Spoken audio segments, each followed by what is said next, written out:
Kuya Romel. Yes, yun itong aktor na parang walking orokan daw dahil sa pakikipagplastikan nito sa isang okasyon ng common friend nila ng isang movie scribe.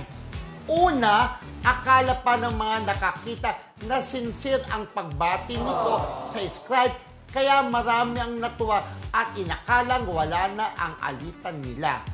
Pero ang katotohanan, napilitan lang daw ito dahil marami ang bisita sa event na yun at kailangan maging plastic ni aktor para sa kanyang reputasyon kuno.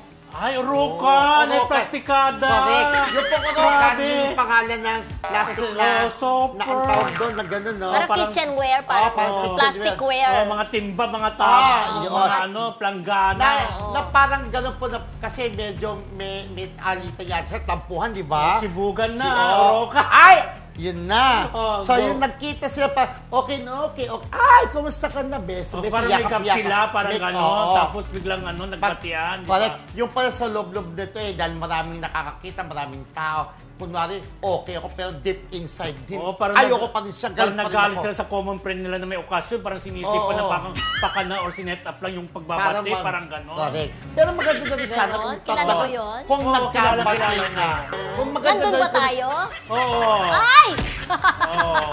Talaga? Movie scribe bang involved, di ba? Parang na on the spot lang. Aktor yung aktor. Kaya wala kang choice. Kasi magiging bastos ka nga naman kung hindi ka join, di ba? Correct. So, for the sake lang ng kaplastikan, kaya kunwari okay siya, yung aktor at ang movie scribe. Kasi maraming camera, maraming mga cellphone na nakatutok. Pero talagang nangyayari, nagkakatapuan ng mga reporter tsaka mga artista, di ba? Pero at the end of the day, dahil isang industry, nagkakabati, no? Pero sana, sincere ang pagbabati, hindi yung plastikan. Ay, di pa ako ready. Di ba? Pwede rin naman yun, di ba? Di pa ako ready. Pero kasi mas nanaig siguro sa aktor yung pag sinabi mo, magiging mas masama kasi ang dating ko, hindi pa ako ready, parang nag-refuse ka on the spot Pero dapat dead man na lang siya sa lahat, hindi yung after that ipaparamdam mong hindi pala okay. Pa rin pala, no? Di ba? Correct. Ayun. So, ulan niyo po kasi itong aktor na tinutukoy namin, another clue.